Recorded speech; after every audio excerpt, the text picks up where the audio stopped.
Hey photographer, Jessica Whitaker here, and in this video I'm going to be walking you through my 5 tips to photographing clients in the cold weather.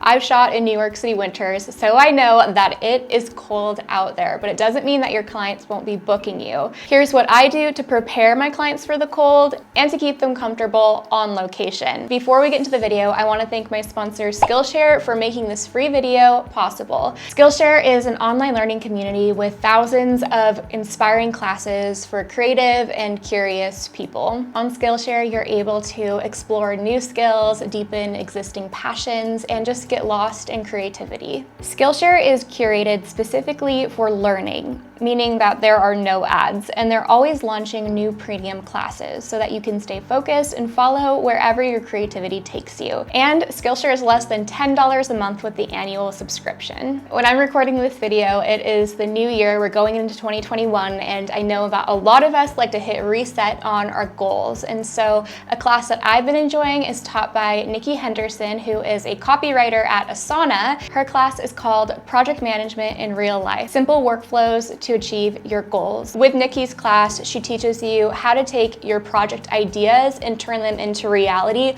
with this step-by-step action plan. So whether this is to launch a new side business, if you're wanting to explore selling presets, or you're looking to just learn more about time management, this class is amazing. If you're interested in giving Skillshare a go and you would like to continue to support the free videos I bring you here on YouTube, be sure to sign up for Skillshare. They have given the first 1,000 people who sign up with the link in my description box a free trial for their premium membership. Let's get into the video. Number 1, to kick it off, you can probably guess preparation is key. You want to make sure up front that your client knows what they're getting themselves into by booking a shoot outdoors in the middle of February. You might think it should go without saying to bring a parka jacket and maybe even some boots to wear in between shots, but you would be surprised that sometimes our clients forget or don't fully realize how cold it's going to be. They're just excited to shoot.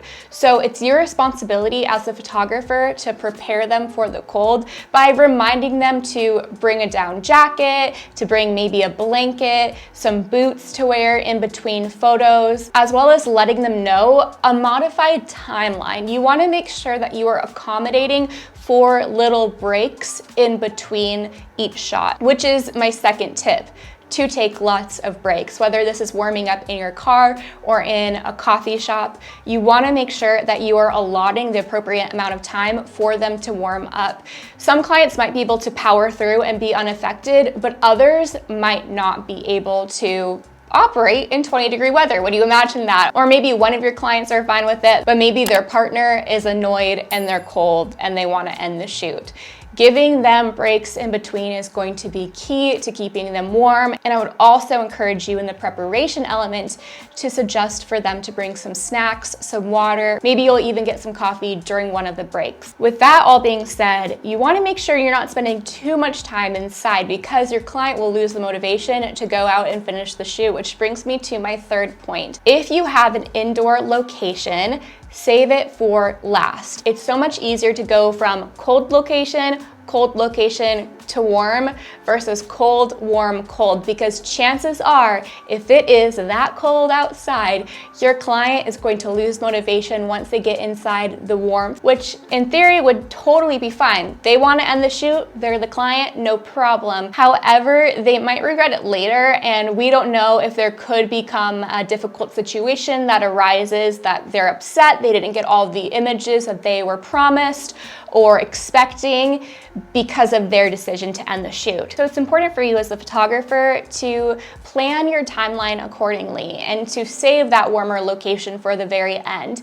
And it's different than taking breaks, because breaks, you're only inside for 5, maybe 10 minutes. But when you have your client taking off all their layers, settled in, you've been shooting for quite a while, it's so much different than a break. My fourth tip is to encourage your client to not only be layered before the shoot, in between locations, but also to wear as many layers as they can during the session, as long as it doesn't affect the overall appearance of their outfit. So for example, if they're wearing a long skirt or dress, they could probably put warm thermal leggings underneath, even if they just have to pull it up above the ankle slightly see if their shoes are showing. If they have a blouse, possibly they could put a camisole and maybe a crew neck under. Preparing your client to plan ahead for the full scope of the outfit, including what they're going to be wearing underneath, can keep them comfortable and warmer throughout the duration of the session, and it will keep them happier. My last tip actually applies to you, photographer, and that is that you are dressed appropriately.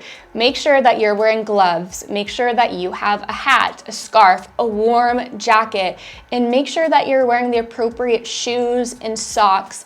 For me, in New York City in the winter, it is harsh, and you know that I'm wearing leggings plus jeans plus crew socks plus wool socks, my boots. I'm wearing 3 different shirts, a big sweater, and I'm still able to look professional while being appropriately dressed for the weather. And this is going to be so important that you are comfortable and warm. I would rather have you breaking a sweat because you don't need that extra layer than freezing, because I want you to be able to focus fully on providing an excellent customer experience with your client versus being cold and possibly you not being able to do your job to the best of your ability, or even wanting to cut the shoot short. It can happen, especially when it's cold, windy, maybe it's creeping into evening. I get it, but it's so important that we prepare ourselves as well as our client so that the shoot can run as smoothly as possible. And when your client is taking a break, I want you to take a break as well, even if it means you need to step away to use the restroom just for a moment by yourself to warm up. Make sure that you bring some kind of granola bar, a snack, water. It's easy to get really tired when you're super cold, so fueling up with good nutrient food is going to be really important as well. Be sure to hit subscribe so that you're the first to know when new free tutorials for your photography business come out. And if you want to receive daily tips, tools, and resources, follow along on Instagram at Jessica Whitaker. If you're looking to join a kind, encouraging, and inclusive photography community, check out the Build and Bloom Facebook group. And if you like what I teach on YouTube, chances are you'll love my online photography workshop. I teach you how to start and scale a photography business in your own backyard, whether you want to do it part-time or full-time on your schedule. You can find it at jessicawhitaker.co/workshop or linked down in the description box below. If you want to continue to support my channel and the free tutorials that I bring you on a weekly basis, be sure to sign up for Skillshare's free trial linked in the description box below. I believe in you, I believe in your business, and I'll see you in my next video. Bye.